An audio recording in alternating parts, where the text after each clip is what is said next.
alegria novamente estar aqui, agora à tarde. Eu sei que a tarde é mais difícil do que de manhã e de noite, então eu vou pedir que vocês aguentem firmes. Eu vou tratar de um assunto que para alguns reformadores era tão importante, que eu acho que se tivesse palestra todo dia sobre esse assunto, eles iam todo dia ouvir, né? Eu vou ter o privilégio de falar sobre a doutrina da justificação, e eu quero tratá-la de forma a trazer a nós um entendimento que seja sempre enriquecedor. Por quê? Eu falei de manhã uma coisa que eu quero repetir agora, antes de ler o texto sagrado. Quando a gente estuda assuntos que já são conhecidos, a gente sempre corre o risco de chover no molhado, como diz o ditado. Mas a gente não pode fugir deles. Existe uma razão pela qual algumas doutrinas, alguns aspectos da nossa fé são considerados cardeais, importantes. É porque eles sempre alimentam a alma. Então, o nosso desafio é tentar fazê-los novos de novo a quem está ouvindo. Não necessariamente nós mexermos na mensagem, mas de fazer com que essa mensagem fique evidentemente rica aos ouvidos de quem está ali para ouvir a pregação do Evangelho. Então eu vou tratar disso, é por isso que eu quero que a gente fale de um Deus presente agora, lembrando que Ele é justo juiz. Então nós vamos pensar um pouco acerca dessa doutrina e quero convidá-lo a abrir a sua Bíblia em Romanos capítulo 3. Nós vamos ler um dos textos mais conhecidos dessa epístola e também da doutrina como um todo. Possivelmente o principal texto para fundamentarmos a doutrina da justificação, que é Romanos 3, de 21 até o 26.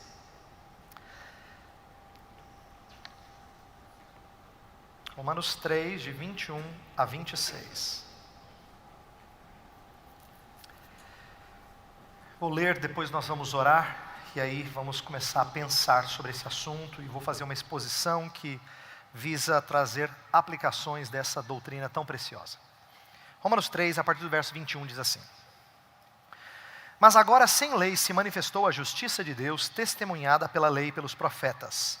Justiça de Deus mediante a fé em Jesus Cristo, para todos e sobre todos os que creem.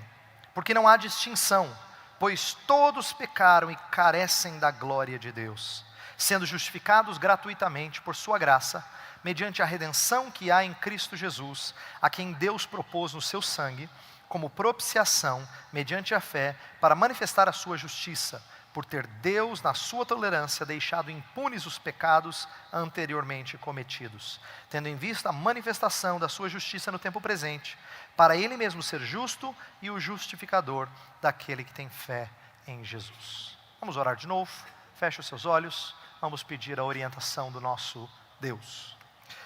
Pai Celestial, nós cremos que a Tua palavra é a verdade, cremos que o Teu Filho encarnou de maneira mais bela a Tua salvação, o Teu amor, e nos mostrou através da cruz e ressurreição aquilo em que devemos crer, o fundamento da nossa vida.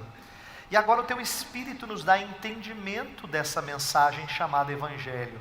A nossa oração nessa tarde é que mais uma vez o Teu Espírito abra os nossos olhos, para que nós contemplemos as maravilhas da Tua lei, que nós aprendamos do Teu livro sagrado, e mais ainda de passagens tão lidas e tão conhecidas como essa, que a gente aprenda a beber e a sorver da riqueza da Tua santa palavra, do Teu rico Evangelho. Oramos em nome de Jesus, amém. O protestantismo, ele nasce a partir da luta pela doutrina da justificação pela fé somente. Essa história não é desconhecida.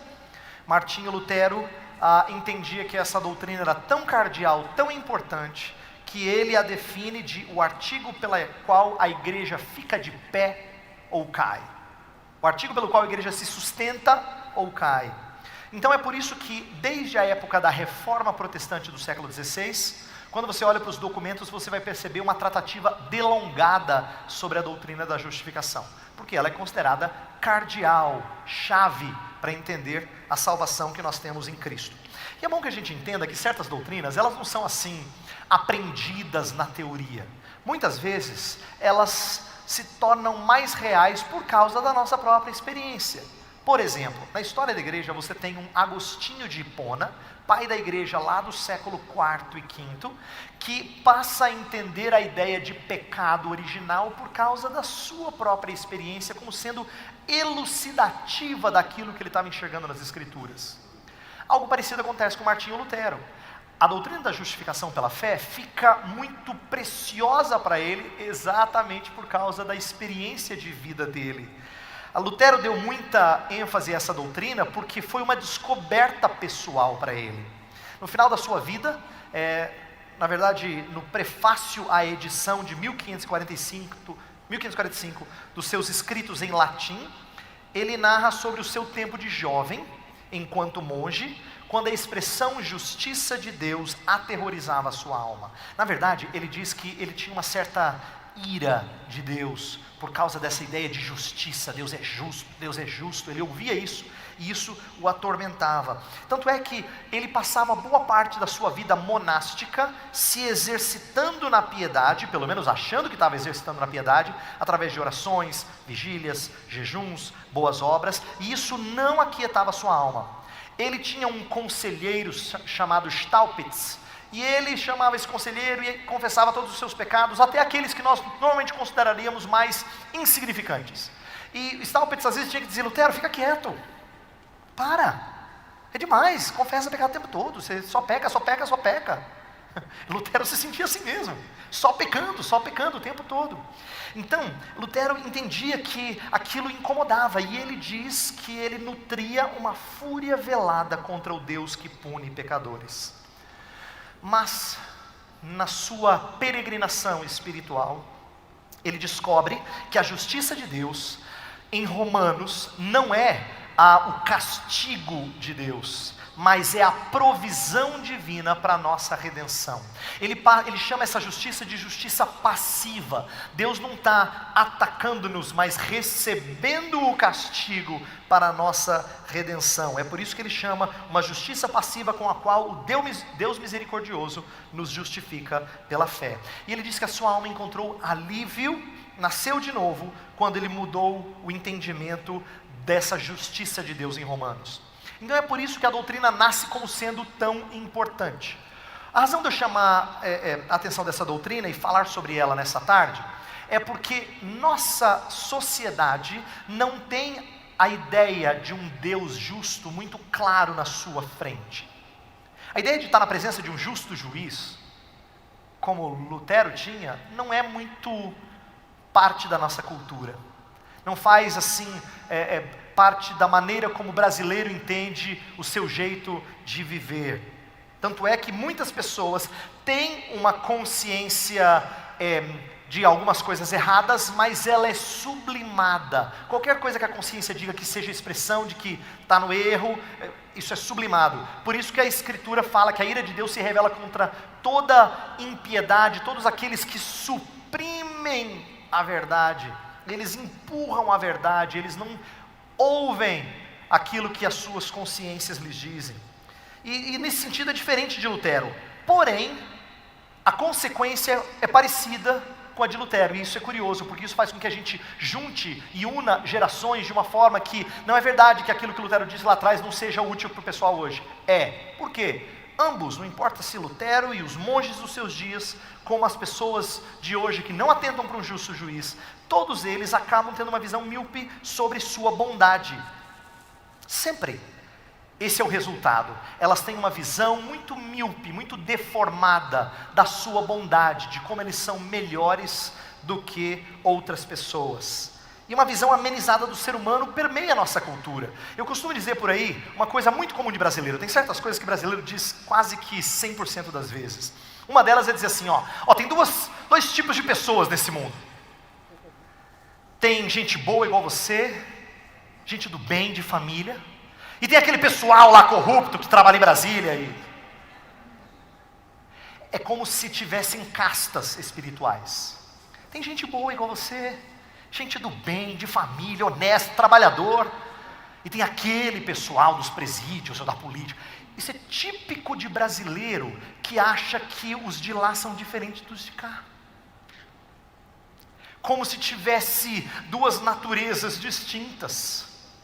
Porque há um senso de bondade muito forte na gente. Muito forte.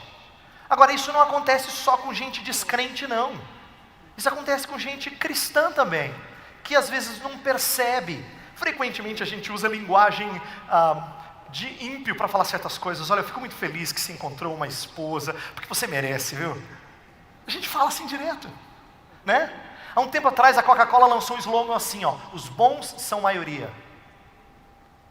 Bem a cara de uma sociedade que se enxerga melhor do que de fato ela é. Lendo um livro do professor Carson, que está conosco nessa conferência, ele fala assim que a gente tem costume de olhar para um álbum de formatura e sempre procurar a nossa foto primeiro. Não é? É uma tendência assim, você nem se treina para isso, é normal, é natural. Parece que vem assim, espontaneamente. Ou se não, quando você está pensando em conversar com alguém que isso te incomoda. Sabe aquela conversa assim, você fala, não quero ter, mas eu preciso ter. E aí você fica imaginando aquela discussão, e na sua cabeça você já ganhou a discussão. Parece que na sua cabeça você nunca perde. Ela vai dizer isso, mas eu vou dizer isso para ela vai ver. Você sempre ganha. A gente tem um conceito de nós mesmos que é muito maior do que deveria ser. Em outras palavras, sem perceber, nós nos colocamos de uma forma mais decente do que indecente. Isso vai em contraste com tudo aquilo que o apóstolo Paulo quer apresentar na Epístola aos Romanos. É por causa dessa tendência que nós temos de nos ver melhores do que de fato nós somos, e uma tendência que permeia o ser humano, é que ele escreve Romanos 1, do verso 18 até o capítulo 3, verso 20. Ele gasta um bom trecho dessa epístola para provar que todo mundo é pecador. A gente já está acostumado com esse texto, então a gente esquece de entender a lógica dele. Mas na verdade, no capítulo 1, Paulo está tentando mostrar que aqueles que não têm lei, os gentios, os que não tiveram a palavra, eles fazem coisas que mostram a sua idolatria. E eu fico imaginando o judeu ouvindo aquela mensagem de Paulo, dizendo, é isso mesmo, Paulo, manda ver, eles estão precisando ouvir. Pode descer a lenha, desce o fogo, Paulo. E aí no capítulo 2, Paulo inverte, porque agora ele vai falar do judeu, e vocês que têm Bíblia fazem igual. Aí o pessoal não gosta. Que aí ele começa a mostrar o pecado dos judeus, para chegar à conclusão de que todos pecaram. Todos pecaram e carecem da glória de Deus. Então no capítulo 3 ele chega nesse ápice, dizendo, não há um justo sequer, nenhum. Todos pecaram, não há um justo. Por que essa verdade é importante? Por que ela é importante, essa ideia de que só há um tipo de pessoa no mundo? Não tem dois tipos de pessoa no mundo, só tem um tipo de pessoa no mundo, pecador. Por que essa verdade é tão importante? Porque às vezes nós nos esquecemos de que todos os pecados que nós praticamos, na verdade, são quebra do primeiro grande mandamento. Todos. Não importa o que você faça, você em primeiro lugar quebra o primeiro grande mandamento, que é amar a Deus sobre todas as coisas. E deixa eu dar um exemplo aqui, para mostrar que pecado, acima de tudo, é contra Deus. Independente de quem você ofenda, ele é a pessoa mais ofendida.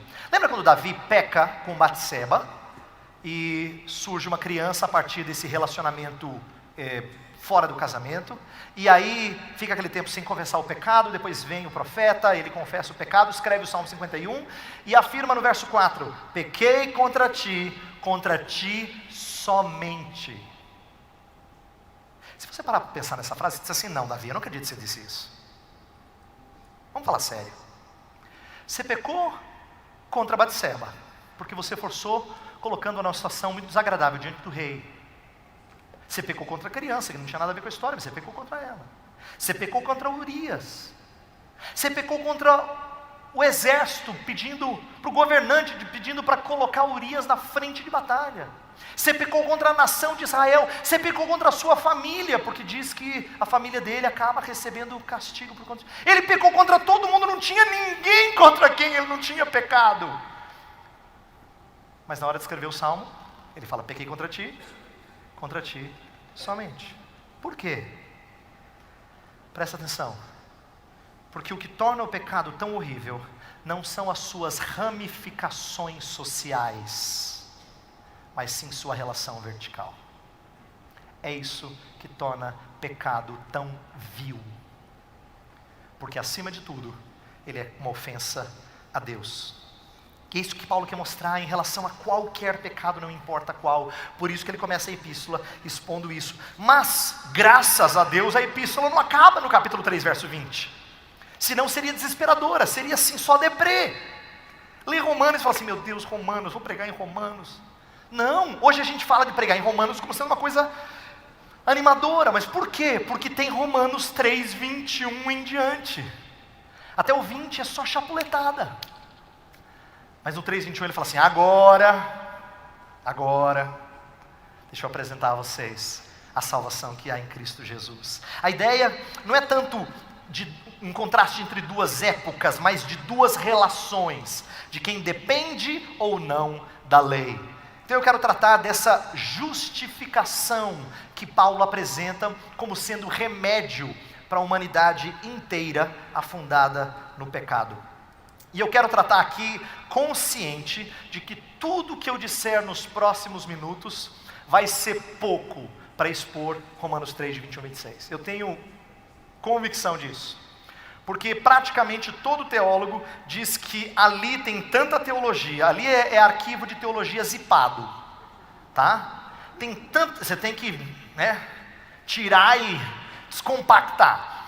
Tem tanta coisa que eu vou passar assim só superficialmente. É só para te dar gostinho, para você estudar mais, tá bom? É só para você falar assim, puxa, eu tenho que aprender mais disso. Eu preciso ir atrás desse assunto, porque tem muita coisa bonita aqui.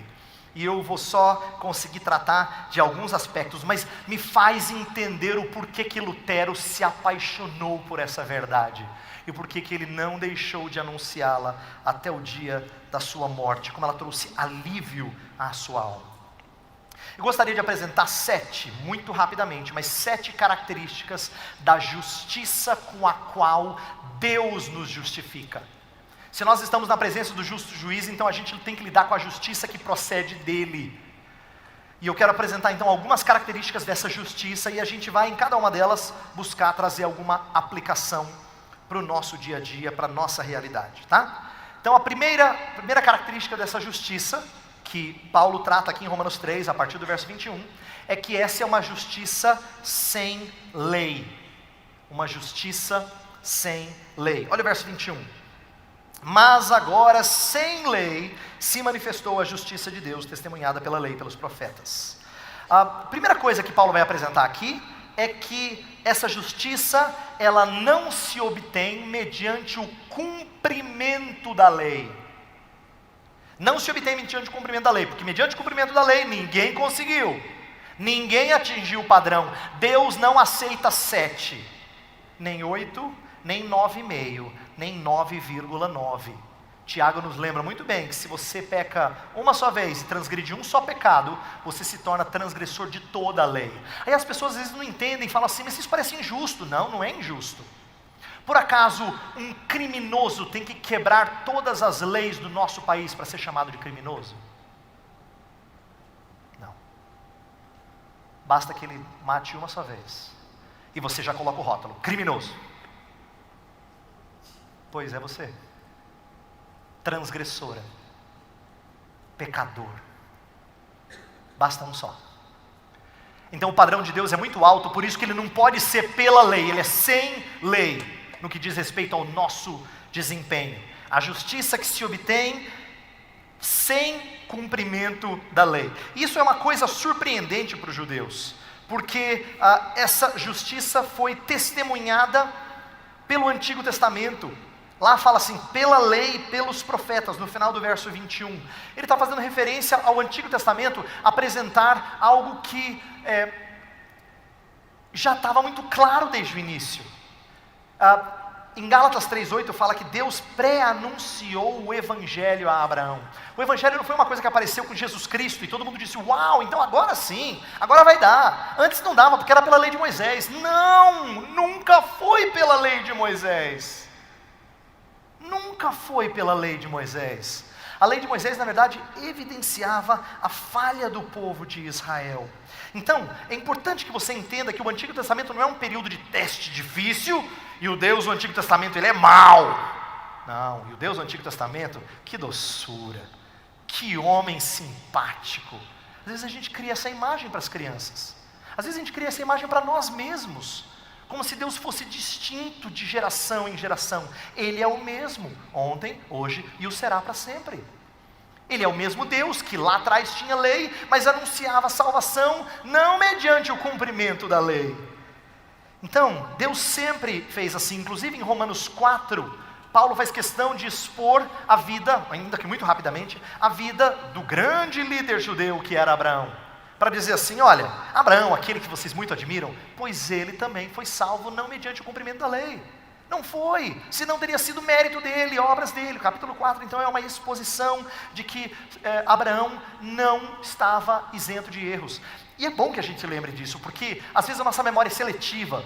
Você ouve Abraão no começo do capítulo 12, e Deus fala assim, sai da tua terra e da tua parentela e vai para uma terra que eu te mostrarei. E Hebreus 11 exalta essa atitude de Abraão, diz que ele saiu sem saber para onde ia. Você fala, esse cara tem muita fé. Só que esse cara não tem tanta fé assim. Porque no capítulo 15 ele chega para Deus e fala assim, olha para as estrelas do céu e fala, Senhor, não estou conseguindo filho, Senhor. Aí Deus fala assim, está vendo essas estrelas? Eu vou dar descendentes assim, ó. Aí diz que ele creu em Deus, e isso lhe foi imputado para a justiça. Aí você fala, agora vai Abraão. Mas aí capítulo 16, Sara fala no ouvido dele, e ele resolve deitar-se com a serva, e tem um filho por um meio ilegítimo. E aí Deus aparece a ele 13 anos depois do nascimento do menino, e fala assim, no capítulo 17, anda na minha presença e sê perfeito. E Deus renova a aliança com ele. Mas quando renova a aliança com ele, você fala, não, agora Abraão, agora vai, eu sei que vai. Mas no capítulo 18, está lá Sara descrendo e rindo na tenda de que ela vai ser mãe aos 90 anos de idade. O tempo todo você vê esse patriarca e a sua esposa temendo e não acreditando totalmente nas promessas de Deus. Então não é verdade que eles foram vibrantes e sempre constantes na sua fé. Não, e muito menos perfeitos em suas obras. É uma justiça sem lei. Segunda característica, essa é uma justiça mediante a fé. Por que é importante eu dizer isso? No verso 22 fala assim, justiça de Deus mediante a fé em Jesus Cristo. Mediante a fé em Jesus Cristo. A ideia é que fé é colocada como instrumento. Esse mediante, a preposição dia no grego, é para mostrar essa instrumentalidade da fé. É a preposição que é usada no verso 24 para falar de redenção, mas a função da fé é distinta. E é importante eu explicar isso porque há muita confusão no meio evangélico sobre o papel da fé na questão de salvação. A fé não é a causa da salvação no sentido de aquela que opera, mas ela é o instrumento pelo qual se toma posse da justificação, aqui que nós estamos conversando. E é importante que eu diga isso, porque em tempos passados, e ainda hoje, existem alguns evangélicos que têm a impressão de que Deus, Ele olha para você, Ele vê a sua fé e Ele aceita você pela sua fé. Não, Deus não baixa o nível e depois de exigir lei, Ele fala, tudo bem, eu vou exigir só um pouquinho de fé e já está bom. Deus não é assim. Nós estamos na presença do justo juiz. Ele não pode abrir mão do seu padrão de justiça. Então a verdade é que fé nunca é contada por Deus em lugar de justiça. Ela é o instrumento pelo qual a justiça de outro se torna nossa. Calvino falava que ela é a boca com a qual você se alimenta. Mas ninguém depois de uma refeição fala assim, ainda bem que eu tenho uma boca. O elogio sempre é para a comida, porque a comida é que sustenta. A comida é o que nutre. A boca não tem que ser elogiada. Elas são como as mãos do mendigo. Ninguém diz assim, eu fui dar um dinheiro para o mendigo, mas ainda bem que ele tinha mão, senão não pegava. Não. Seria tolice exaltar isso, porque na verdade são mãos vazias de quem não tem nada, e pede tudo o que precisa. Fé então é reconhecimento de que nós carecemos do mais básico. Assim como o ato de respirar, algo necessário para sustentar a vida, não pode ser exaltado o seu sistema respiratório se não tiver ar. Em outras palavras, de nada vale respirar se não houver ar, de nada vale a boca se não tiver pão, de nada vale as mãos se não tiver algo para preenchê-la. Então, nesse sentido, fé é muito distinta de boas obras. E por que eu estou destacando isso? Essa justiça mediante a fé. Porque o mediante tem que ser entendido devidamente. Eu vou dizer como a gente falha em entender esse mediante. Hoje em dia, nós temos muita gente preocupada mais com o ato de fé do que o conteúdo da fé. Pastor, tenho muita fé, sei que vai dar certo. Não importa se tem muita fé ou pouca fé. Houve um servo que veio pedir em favor de um querido seu e ele disse: Senhor, eu creio, ajuda-me na minha falta de fé. E Jesus honrou. Porque Jesus não vai dizer assim: muito bem, 9,5 na prova de fé. Na verdade, nós estamos invertendo as coisas, dando valor ao ato de fé, quando na verdade é o conteúdo do que você crê que tem que ser exaltado. Você quer ver como pessoas fazem a coisa invertida na igreja? Alguém vem e faz alguma coisa na igreja, canta, ou fala, ou prega, ou ensina, ou vem dar um testemunho, não importa o que. E aí fala algumas bobagens, ou canta algumas bobagens, e diz assim: tudo bem, foi sincero de coração, Deus vai receber. Nós exaltamos mais sinceridade do que conteúdo. A gente acha que sinceridade compensa. Por quê? A gente está acostumado a pensar que é o ato nosso, voluntário, que Deus olha e fala assim: que belezinha. Deus não é assim. E na verdade é quando o nosso Deus é exaltado que a coisa anda de maneira bela. Em outras palavras, não importa o quanto você crê, importa em quem você crê. Importa em conhecer a Deus como de fato Ele é. Não é a qualidade de nossa fé, mas o Deus em quem cremos que nos garante redenção e toda sorte de bênção. Então é uma justiça só mediante a fé. A fé não é o meritório disso tudo. Terceira característica: uma justiça para todos. Ainda no verso 22 diz assim: justiça de Deus mediante a fé em Jesus Cristo para todos e sobre todos os que creem, porque não há distinção. Essa ideia de justiça para todos é muito preciosa. Por quê? Paulo vai colocar, e ele já disse isso antes, mas no verso 23, que todos pecaram.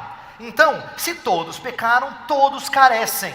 Mas não só todos carecem, a justiça é disponível para todos. A ideia é que não há barreira étnica, ou política, ou econômica, ou social, que separe alguém dessa boa nova. Na verdade, a Escritura mostra que Deus é bastante inclusivo quanto a pessoas de grupos diferentes, de raças diferentes, mas Ele é exclusivo quanto a pessoas de fé diferente. Aí Deus não é inclusivo. Aí tem que ser a mesma fé, o mesmo Espírito, o mesmo Senhor, o mesmo batismo, a mesma verdade em Cristo Jesus.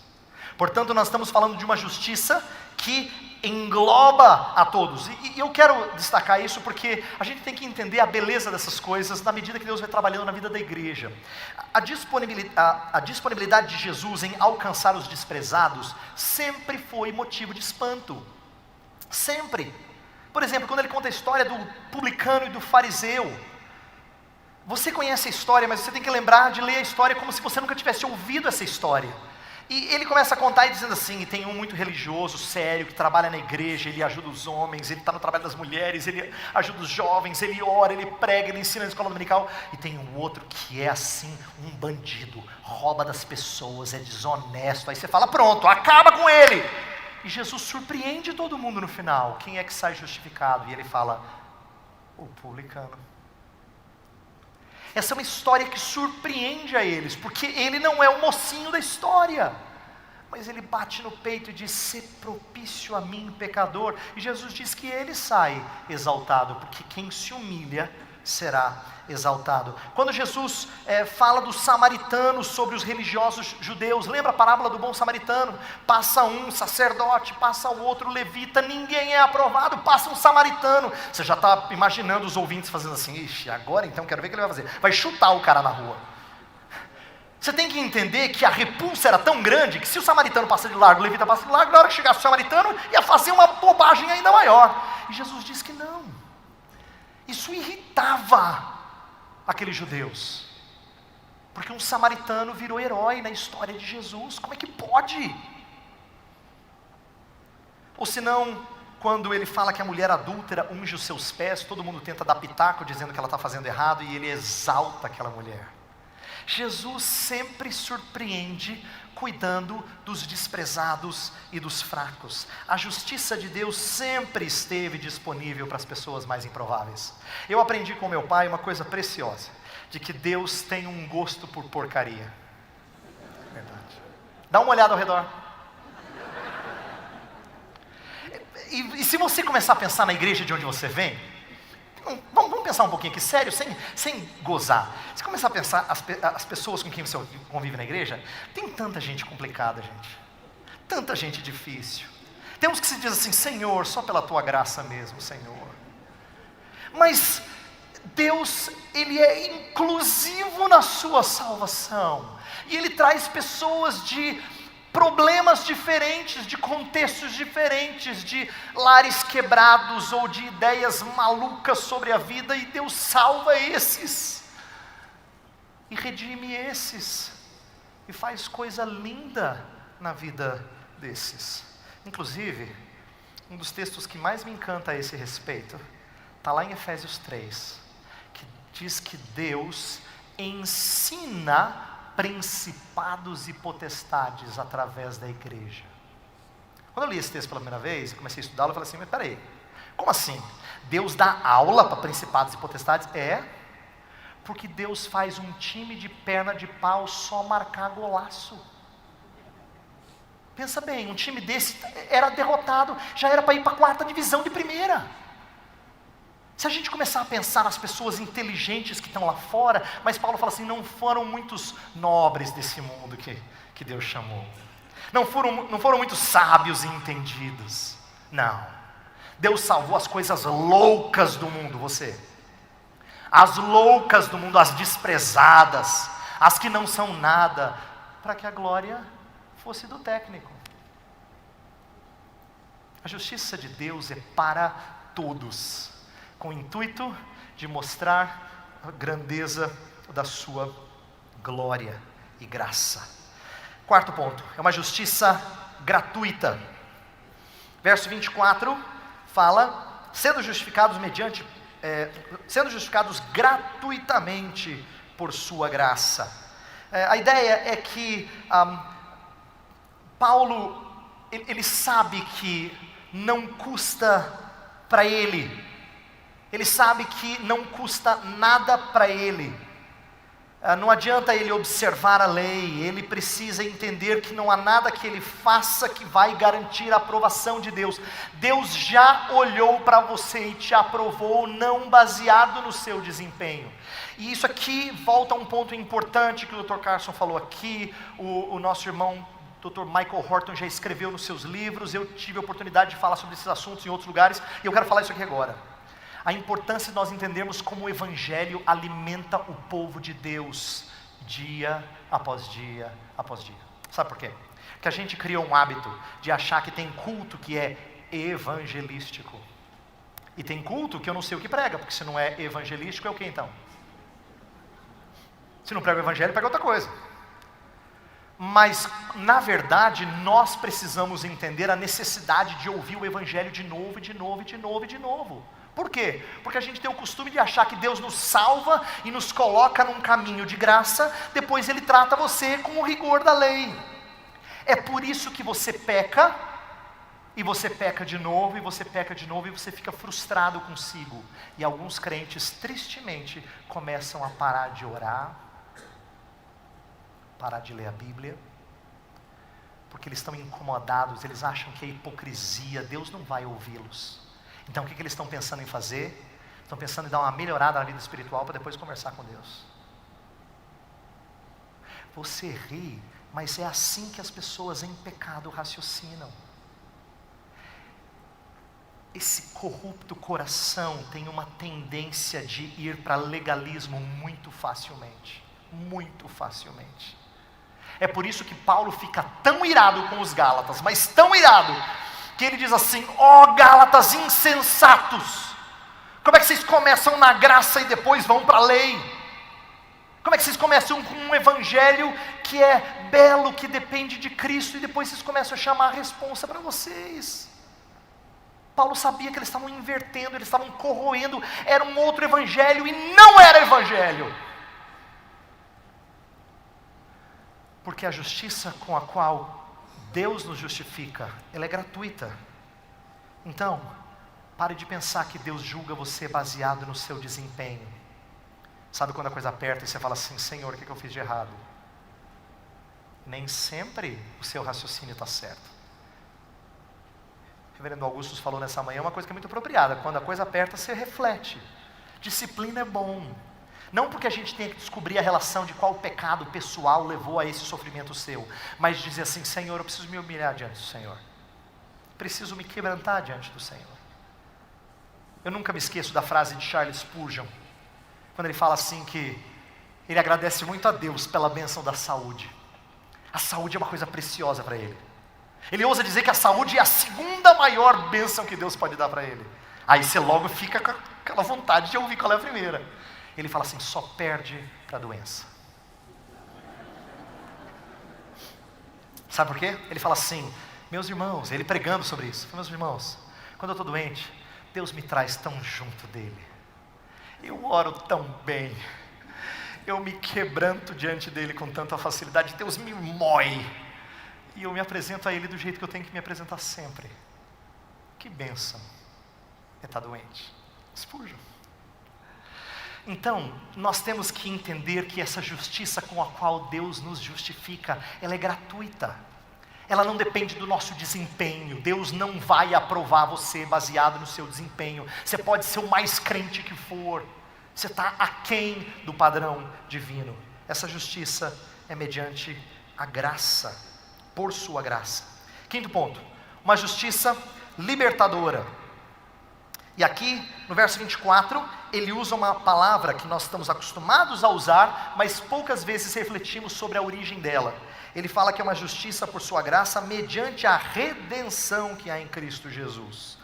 A palavra redenção, ela está ligada ao conceito romano de escravidão, de servidão. Então, quando ele fala redenção, ele está pensando no comércio de escravos, e de como você é libertado do jugo de escravidão, para ser livre, para ser o seu próprio dono. Naquele mundo isso era muito presente, muito forte. Então a palavra redenção, ela era preciosa para quem era escravo. Era um sonho para alguns que nunca teriam isso, e para outros uma realidade doce e preciosa. Então Paulo vai ensinar que Jesus Cristo faz exatamente isso. Ele te liberta. Ele te liberta. Mas do que ele liberta? E aqui que muita gente errou na história da igreja. Cristo se apresenta como preço de um resgate, mas não pago ao diabo, como às vezes a gente ouviu em algumas igrejas. E na história da igreja foi ensinado que Jesus Cristo pagava para o diabo para libertar o seu povo. Não! Cristo tem que pagar o próprio Deus para ter nos libertados da condenação. É o próprio juiz que demanda esse pagamento. Nós estamos na presença do justo juiz, e o justo juiz demanda que a sua justiça seja satisfeita. Portanto, nós temos que entender como isso é precioso. E aqui que eu aprendi algo com professores diferentes. Um deles, um americano chamado John Gershner, ele fala assim: justificação no final das contas é pelas obras, sim. As obras do nosso Salvador. É pelas obras, sim. Pelas obras do Salvador Jesus Cristo. Isto é, Ele tem que fazer muito para que seja pela graça. Em outras palavras, e algumas pessoas dizem isso, né? Não há nada de graça desse mundo. É verdade, nem a salvação. Ela é de graça para você, mas alguém pagou para que ela fosse de graça para você. E tudo que a gente recebe de graça, na verdade, tem um custo, alguém paga. E o nosso Deus exige pagamento de si próprio, do seu próprio Filho. Sexto ponto. Uma justiça apaziguadora. Verso 25 diz assim: a quem Deus propôs o seu sangue como propiciação mediante a fé para manifestar a sua justiça, por ter Deus, na sua tolerância, deixado impunes os pecados anteriormente cometidos. Essa palavra propiciação é muito rica e às vezes pouco explorada por nós, porque ela era muito clara para o judeu. O judeu sabia o que era o propiciatório, lá na época do tabernáculo, depois do templo, quando foram construídos os utensílios e a arca da aliança tinha aquilo que cobria. Aquilo era o propiciatório. Então a ideia de propiciar é de cobrir o pecado do Senhor, proteger-nos da ira de Deus em relação ao nosso pecado. Se a ira de Deus se revela do céu contra toda impiedade e perversão dos homens, Romanos 1, então precisamos resolver o problema da ira. E Cristo Jesus faz exatamente isso. Ele propicia, ele torna Deus favorável, propício a nós pecadores. Essa é a ideia de propiciação. Diz respeito a aplacar a ira divina, pacificar o juiz. É por isso que o texto fala assim: justificados, pois, mediante a fé, temos paz com Deus. O juiz não está mais relacionando-se conosco de maneira bélica ou condenatória. Nós temos paz com Ele. Não há nada mais que exige isso, que Deus exige de nós em termos de pagamento. Agora, eu preciso explicar com muito cuidado aqui, porque algumas pessoas, quando falam desse assunto, dão a impressão de que Deus é mau e Jesus Cristo é bom. Jesus Cristo vai lá, sofre só para agradar o Pai. Aí o Pai fala: tá bom, vai. Não é isso. Porque a Escritura fala que a propiciação veio do próprio Pai, que entregou o seu Filho. 1 João 4,10 fala que a propiciação provém do amor do Pai. 1 João fala muito de amor, e é o capítulo que fala que Deus é amor. 2 versos depois fala que é o amor de Deus que impulsiona Deus a propiciar os pecados. Isto é, aplacar a ira dele mesmo sobre nossos pecados. Ela é a provisão para que o amor pudesse realizar seus propósitos de maneira consoante com sua santidade. E aqui que eu preciso falar de uma palavra que muito mal entendida no mundo e às vezes até no meio da igreja. A ideia de que nós temos paz com Deus. Eu quero falar um pouquinho sobre isso. Porque Jesus Cristo falou assim: deixe-vos a paz, a minha paz vos dou. Não vou lá dou como o mundo a dá. Então é uma paz diferente do mundo. Como? É bom que a gente trate disso. Como? Porque não é ausência de conflito ou ausência de tribulação. Não é isso. Ausência de conflito para o mundo é paz. Quando eles falam de paz mundial, eles não querem mais guerra. Mas a paz que Jesus Cristo deixa, ela pode e existe mesmo em meio a conflito, mesmo no meio de tribulação. A paz de Deus, que excede todo entendimento, aparece em meio a conflitos. E é bom que eu diga isso, porque as pessoas têm um conceito de paz muito zen. Sabe, eu estou procurando uma igreja porque eu queria sim estar em paz com Deus. Na verdade o que elas querem dizer é: eu queria estar em paz com os meus próprias falhas, meus próprios erros. Eu ouvi certa vez um pastor muito sabiamente dizendo assim, que as pessoas vão para a igreja a fim de se encontrar. Aí ele fala assim: você está olhando para o lugar errado, você tem que encontrar outro, não você. Seus olhos são virados para fora, não para dentro. Você não tem que se encontrar, você tem que encontrar Deus. Você não tem que ter paz de espírito, você tem que ter paz com Deus. Em outras palavras, o seu problema não é consigo mesmo. Eu não consigo me perdoar. Claro que consegue. Quero ver Deus te perdoar. Seu padrão de justiça está lá embaixo. O de Deus é inatingível. Seu problema não é consigo mesmo, é com Deus. É com Deus. E a gente precisa dizer isso às pessoas. Dizer que o problema dela é com Deus. E é por isso que a gente precisa falar de uma paz que Jesus Cristo traz, que não é a ausência de preocupação com o mundo, a tal paz de espírito que o pessoal zen se orgulha em ter. Não é uma paz consigo mesmo. que se aquieta com o que tem e faz. Não, a paz de Jesus é com Deus, é estar reconciliado com quem mais importa. É por isso que eu amo aquele texto de 2 Coríntios 5, que fala que nós estamos reconciliados com Deus. Você pode sentar na mesa sem ter vergonha de olhar para Ele e dizer assim: eu vim aqui tomar uma refeição na sua casa, porque você foi reconciliado com Ele. A ideia de que você foi trazido e não há mais barreira, é uma justiça apaziguadora, ela traz paz. E como é bom estar em paz com o justo juiz. Eu posso estar com dificuldades com quem quer que seja, se eu estou em paz com o justo juiz, eu já tenho tranquilidade em minha alma, eu tenho uma vida de descanso e conforto. Por último, e a gente vai terminar com isso, 7ª e última característica: a justiça que honra o Senhor. Uma justiça que honra o Senhor. No final do verso 25, fala que Deus deixou impunes pecados anteriormente cometidos. E aí você se pergunta: se deixou impunes pecados anteriormente cometidos, então Deus fez vista grossa. Só que o texto vai mostrar que Ele não fez vista grossa. O verso 26 vai explicar o que Deus fez. Então olha o verso 26. Tendo em vista a manifestação da sua justiça no tempo presente, para Ele mesmo, isto é, Deus, ser justo e o justificador daquele que tem fé em Jesus Cristo. Deus não pode simplesmente justificar o ímpio. A Bíblia fala que Deus não inocenta o culpado. Deus não pode simplesmente proferir uma palavra e falar assim: ó, está perdoado, tá bom. Isso seria ir contra quem Ele é, seria ir contra a sua natureza, o seu caráter. A Bíblia diz que o Senhor tem de reagir contra o pecado com santa indignação.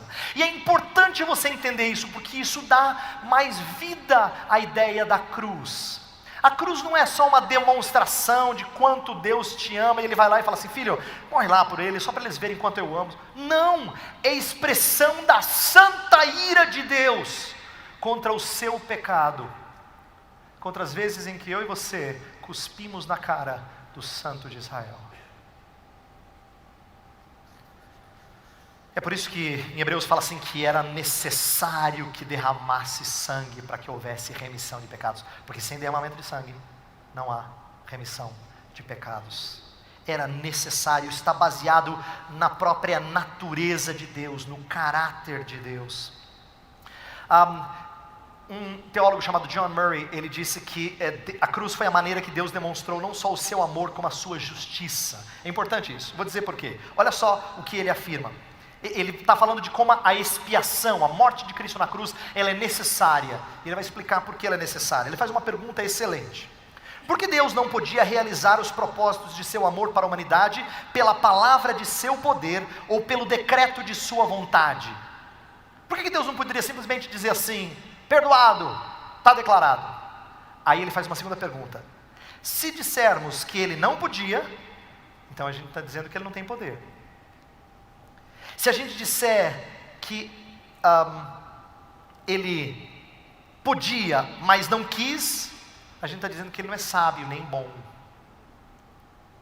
Então por que Ele não fez assim? E aí esse autor passa a explicar a necessidade de Deus agir em conformidade com o seu caráter. Isto é, Deus não pode negar quem Ele é. Por isso que Ele, para não ser injusto, Ele envia o seu próprio Filho, para que Ele seja justo com o seu Filho e misericordioso com você.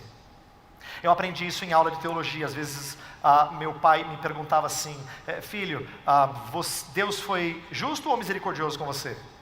Aí se eu falasse assim, misericordioso, ele dizia: mas e Deus não foi justo? Se eu falasse justo, quer dizer que Ele puniu você de acordo com os seus pecados? Eu estava travado em qualquer um das duas respostas. Mas eu aprendi que Deus não é um nem outro, Ele é os dois. Ele manifesta a sua justiça na pessoa do seu Filho, para que Ele derrame da sua graça e misericórdia na sua vida. Assim Deus honra a si mesmo duas vezes. Ele quer ser o justo e o justificador daqueles que o amam, daqueles em quem Ele colocou o seu coração, aqueles que têm fé em Jesus. Justo e o justificador.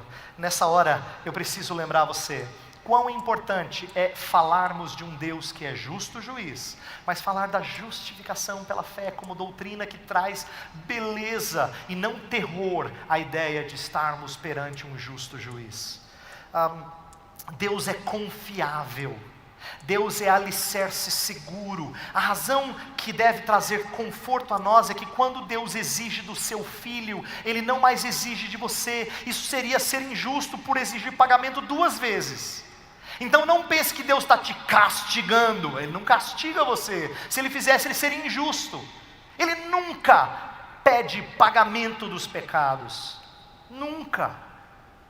Ele trata você como filho, e filho nunca paga, só recebe a devida disciplina.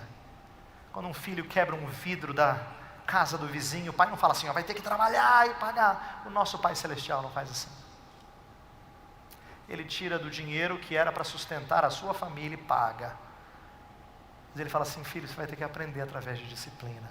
Eu queria que você entendesse aqui, eu vou terminar, falando de como a Escritura ela é muito rica. Eu só falei de justificação e só um pouquinho, mas de como Deus nos trata não só como réus agora absolvidos.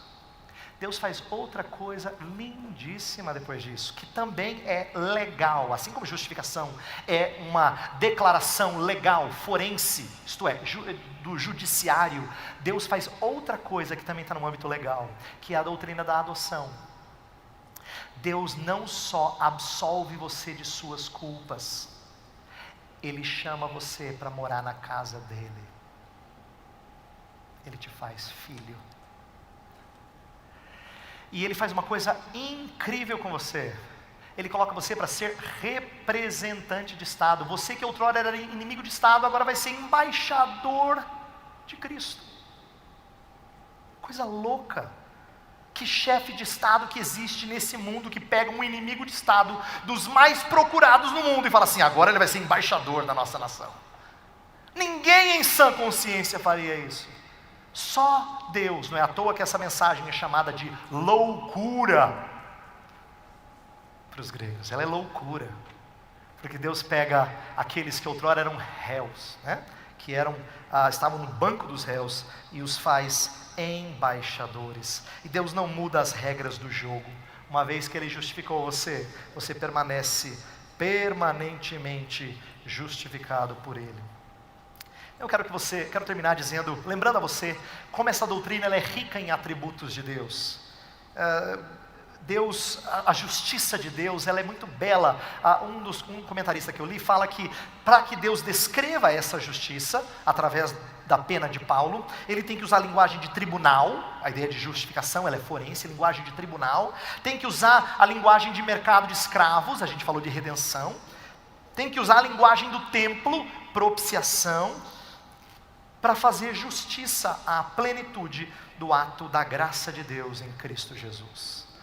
Essa doutrina é muito preciosa e eu só falei um pouquinho. A minha oração é que você olhe para ela como necessária para a sua vida sempre. E eu tenho aprendido quão importante é me alimentar dessa justiça de Cristo. Quão importante é eu ser confortado por ela. Porque o meu coração, como eu já disse, ele tem a tendência de caminhar rumo a um tratamento legalista com o meu Deus. Mas aí Deus me lembra através da sua palavra que Ele não me trata segundo o meu desempenho. Meu desempenho é pífio em relação ao padrão de Deus. Graças, porém, a Deus que Ele nos recebe em Cristo Jesus.